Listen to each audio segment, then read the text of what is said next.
I'm Ed Stiles with the Alberta Sport Development Centre. I'm the Certified Exercise Physiologist with our Athlete Enhancement Program.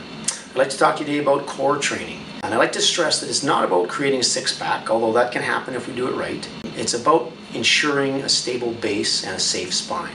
The number one function of the core muscles is to in fact protect that spine while we're at rest, while we're exercising, and indeed while we're right in the middle of our sport. And so it's very important that we understand that the key to a strong core is having a balance of strength, of stability, and of mobility through those spinal muscles and those trunk muscles. So the first thing we'd like to talk about is stability. And a lot of people look at stability exercise as boring. You might think of planks right away.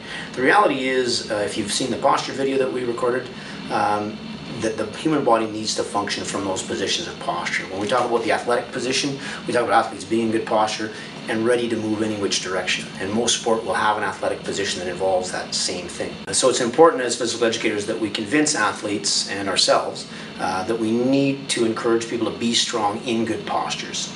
Right? So it's not important how long they can hold their plank, it's important how well they hold that plank. And so very important to make sure that we cue proper posture. So heads in line, shoulders in line, hips in line, no arch in the lower back.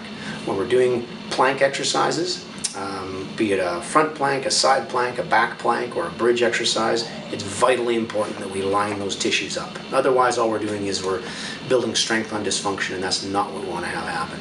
So stability, if we take care of all that alignment and we get athletes strong, be they in a laying position or even most sport happens in an upright posture. So we call this vertical core training, where we'll have them using tubing and bands or cable machines, and they're holding different postures in positions against a rotational force.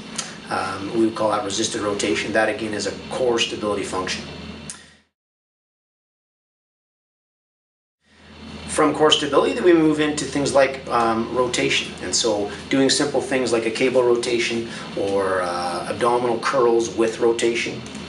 Adding that rotation in. Most sport has a rotational component to it. The human body is designed to rotate a lot. And so it's important that we train that as well.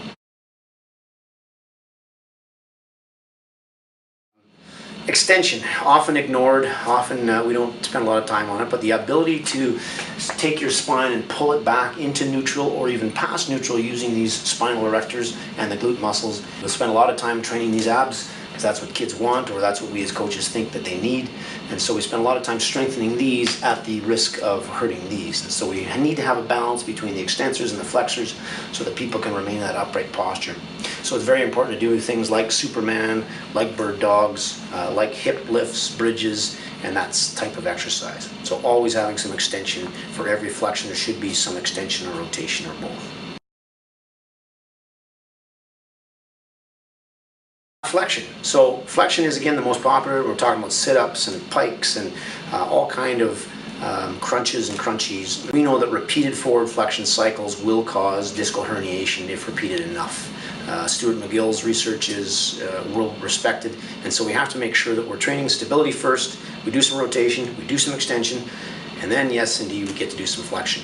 The best flexion exercises out there are ones that take the spine through a full range of motion. So doing ab curls over a Bosu or over a Swiss ball help us to take the spine and stretch the abdominal muscles through what we would consider to be a normal throw action, right? So we're going from extension to flexion, or spiking a volleyball.